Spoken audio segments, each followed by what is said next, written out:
غیر اسلامی ممالک کی طرح آج کل پاکستان میں یہ کافی ٹرینڈ بن گیا ہے۔ یہ شارٹ ٹراؤزر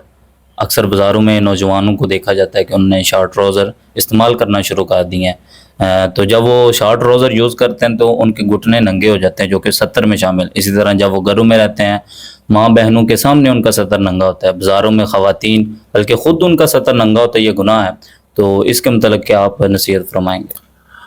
دیکھیں، اس کی ایک بہت بڑی وجہ یہ ہے کہ ہم دین سے دور ہیں۔ ایک دین سے دور ہیں اور دوسرا سیکھنے کی طرف بھی ہم حتی الامکان پرہیزی کرتے ہیں۔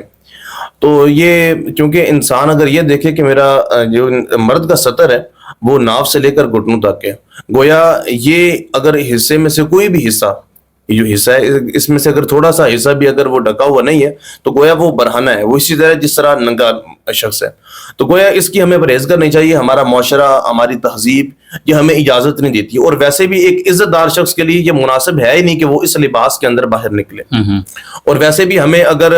اپنے صالحین کی طرف جائیں، ہم صحابہ کرام رضوان اللہ علیہم اجمعین کی زندگی کو دیکھیں، اور بالخصوص حضرت عثمان غنی رضی اللہ تعالیٰ عنہ، یہ وہ شخصیت ہیں کہ ان میں اور بہت ساری خصوصیات ہیں، لیکن ایک شرم و حیا یہ آپ کو ممتاز کر دیتی ہے باقی تمام لوگوں سے۔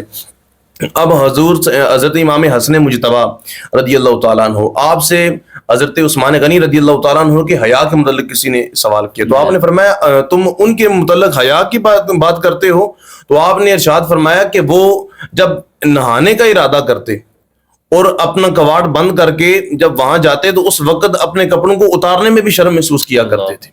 یعنی ایک طرف ہماری وہ شخصیت کہ جو